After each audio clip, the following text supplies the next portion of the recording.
اعوذ باللہ من الشیطان الرجیم بسم اللہ الرحمن الرحیم وآتوا النساء صدقاتہن نحلا، اور عورتوں کو ان کے مہر خوش دلی کے ساتھ دیا کرو، اس کو تاوان سمجھ کے نہ دیا کرو۔ یہ صدقات جو ہے صداق کی جمع ہے، اور صدقے کی جمع ہے صداقات، دال پر زبر ہو تو صدقے کی جمع، اور دال پر پیش ہے صدقات تو یہ صداق کی جمع ہے۔ فَإِن تِبْنَ لَكُمْ عَنْ شَيْءٍ مِّنْهُ نَفْسًا،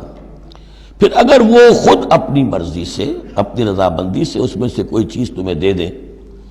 تم نے مہر جو انہیں دیا تھا وہ تم نے ادا کر دیا، اب وہ تمہیں کوئی ہبہ کر رہی ہیں، تمہیں اس میں سے کوئی چیز جو ہے ہدیہ کر رہی ہیں، تحفہ دے رہی ہیں، تو کوئی حرج نہیں۔ فَكُلُوهُ هَنِيًّا مَرِيًّا، تو تم اسے استعمال میں لاؤ، کھاؤ لچتا پچتا، اس میں کوئی حرج نہیں ہے، لیکن یہ ہے کہ وہ ہو ان کی مرضی سے، زبردستی نہیں، جبر کر کے نہ لے لیا جائے۔ فَإِن تِبْنَ لَكُمْ عَنْ شَيْءٍ مِّنْهُ نَفْسًا، بالکل اپنی مرضی سے۔ وَلَا تُؤْتُوا السُّفَهَاءَ أَمْوَالَكُمُ الَّتِي جَعَلَ اللَّهُ لَكُمْ قِيَامًا وَارْزُقُوهُمْ فِيهَا وَاكْسُوهُمْ وَقُولُوا لَهُمْ قَوْلًا مَّعْرُوفًا۔ اب ایک معاشرے میں طبقہ ایسا بھی ہوتا ہے سفہاء، بچہ ہے ابھی اس کو سمجھ نہیں ہے، یا آوارہ ہو گیا ہے، باپ مال بہت چھوڑ گیا ہے، اب وہ مال اڑا رہا ہے، تو یہاں پہ تصور دیا گیا کہ اس میں معاشرتی سطح پر روک تھام ہونی چاہیے، یہ نہیں کہ میرا مال ہے میں جیسے خرچ کروں۔ تو اموالکم کہا گیا، یہ اصل میں ایک معاشرے کی ایک مشترک سی چیز ہے، مشترک بہبود کے لیے ہے، چاہے انفرادی ملکیت ہے لیکن پھر بھی اس معاشرے کی، اس کے اندر مشترک بہبود ہونی چاہیے۔ مت پکڑا دو ناسمجھوں کو یا بے وقوفوں کے اپنے مال، جن کو اللہ تعالیٰ نے تمہارے لیے دنیا کے گزران کا ذریعہ بنایا ہے۔ وَارْزُقُوهُمْ فِيهَا،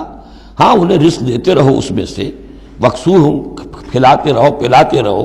وَقُولُوا لَهُمْ قَوْلًا مَّعْرُوفًا، اور ان سے بات کیا کرو البتہ نرم اچھے انداز میں۔ یہ اصول تھا جس کے تحت کہ برٹش انڈیا میں کورٹ آف وارز مقرر ہو جاتے تھے، کہ اگر کوئی بڑا جاگیردار ہے، کوئی نواب ہے، اور وہ فوت ہو گیا، اس کا بیٹا جو ہے آوارہ ہے، اور اس کی جو اندیشہ ہے کہ اسے کچھ اڑا دے گا، ختم کر دے گا، تو کورٹ آف وارز ہو جاتا تھا، حکومت جو ہے وہ اس کا چارج لے لیتی تھی، اس کے لیے سالانہ اس میں سے، اس کی آمدنی میں سے وظیفہ ہوتا تھا، اس میں اپنا خرچ کرے، لیکن یہ ہے کہ باقی چیزیں جمع رہتی تھی تاکہ یہ ان کی آئندہ نسل کے کام آ سکے۔ وَابْتَلُوا الْيَتَامَىٰ حَتَّىٰ إِذَا بَلَغُوا النِّكَاحَ، اور یتیموں کی دیکھ بھال کرتے رہو، جانچ پرکھ کرتے رہو، دیکھتے رہو کہ ان کے اندر کبھی شعور پیدا ہو گیا یا نہیں۔ فَإِنْ آنَسْتُم مِّنْهُمْ رُشْدًا، تو جب تم دیکھو ان میں کہ اب یہ باشعور ہو گئے ہیں، سمجھدار ہو گئے ہیں، فَادْفَعُوا إِلَيْهِمْ أَمْوَالَهُمْ، تو ان کے اموال ان کے حوالے کر دو۔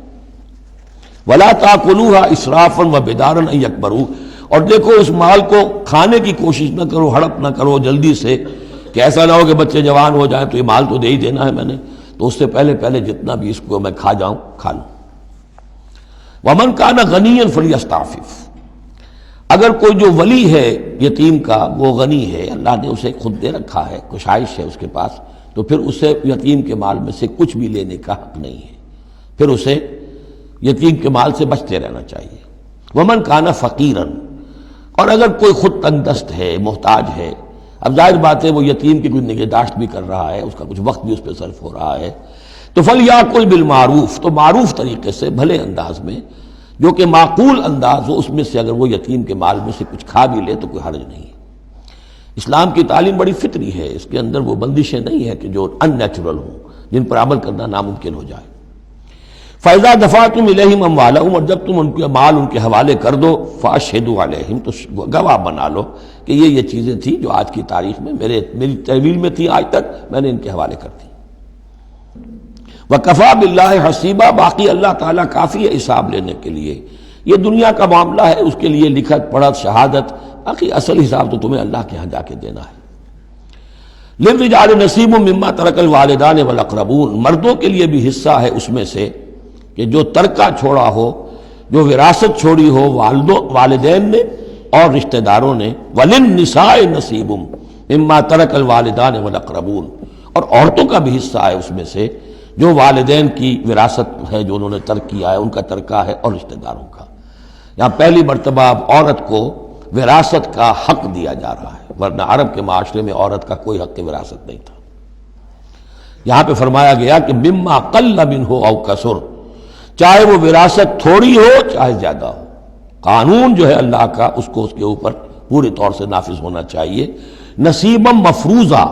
اور یہ حصہ ہے اللہ کی طرف سے فرض کیا گیا۔ اب میں آپ کو نوٹ کراؤں گا کہ کتنی مرتبہ یہ تاکید ہو رہی ہے اس قانون وراثت کی، اور آپ اگر ساتھ ہی دیکھتے رہیں کہ کتنی دھجیاں اس کی بکھرتی ہیں ہمارے معاشرے کے اندر، کوئی ان کا لحاظ نہیں۔ اور بڑا جو ہمارا خاص طور پر ایک علاقہ ہے کہ جہاں ویسے نماز روزہ بہت ہوتا ہے، وہ بیٹیوں کو کوئی وراثت میں کوئی حصہ دینے کے لیے وہ کسی صورت تیار نہیں ہوتے۔ شریعت کے کچھ چیزیں جو ہیں وہ بہت اہم ہیں، اور شریعت کی یہ چیزیں جو ہیں کس قدر تاکید کے ساتھ آ رہی ہیں، یہ کہتے ہیں یہ رواج کے تحت ہوگا۔ وَإِذَا حَضَرَ الْقِسْمَةَ أُولُو الْقُرْبَى، اور جب وراثت کی ترکے کی تقسیم ہو رہی ہو تو اب اگر وہاں کچھ قرابت دار بھی آ جائیں، والیتامى یتیم بھی آ جائیں، والمساکین کچھ محتاج بھی آ جائیں، فارزقوہم منہ وقولوا لہم قولا معروفا، تو انہیں بھی کچھ دے دلا دو اس میں سے، کیونکہ اس وقت دیکھ رہے ہیں تقسیم ہو رہی ہے، وہ بالکل محتاج ہیں، تو احساس محرومیت جو ہے اس کو کسی نہ کسی درجے میں جو بھی اس کے اندر کچھ ان کی مداوع ہو سکتا ہو کرو۔ وَقُولُوا لَهُمْ قَوْلًا مَعْرُوفًا، ان سے بات کرو تو بڑے اچھے انداز میں، جھڑکو نہیں کہ ہماری وراثت تقسیم ہو رہی تم کون آ گئے یہاں پہ۔ وَلْيَخْشَ الَّذِينَ لَوْ تَرَكُوا مِنْ خَلْفِهِمْ، ڈرتے رہنا چاہیے ان لوگوں کو کہ اگر انہوں نے بھی چھوڑے ہوتے اپنے پیچھے ذُرِّيَّةً ضِعَافًا، چھوٹے بچے، اپنی نسل چھوڑ کر اگر وہ گئے ہوتے اور یتیم بچے ہوتے ان کے، خافوا علیہم، تو کیسے کیسے اندیشے ہونے ہوتے اپنے ان بچوں کے بارے میں، فلیتقوا اللہ، تو انہیں چاہیے کہ اللہ کا تقوی اختیار کریں کہ یہ یتیم جو اس وقت آ گئے یہ بھی کسی کے بچے ہیں، کوئی ان کا بھی باپ تھا، ان کے سر پر ہاتھ رکھو۔ وَلْيَقُولُوا قَوْلًا سَدِيدًا، اور بڑی صاف اور ستھری اور صحیح اور حق پر مبنی بات کرو۔ ان الذین یاکلون اموال الیتامی ظلما، یقیناً وہ لوگ کہ جو یتیموں کا مال ہڑپ کرتے ہیں ناحق، انما یاکلون فی بطونہم نارا،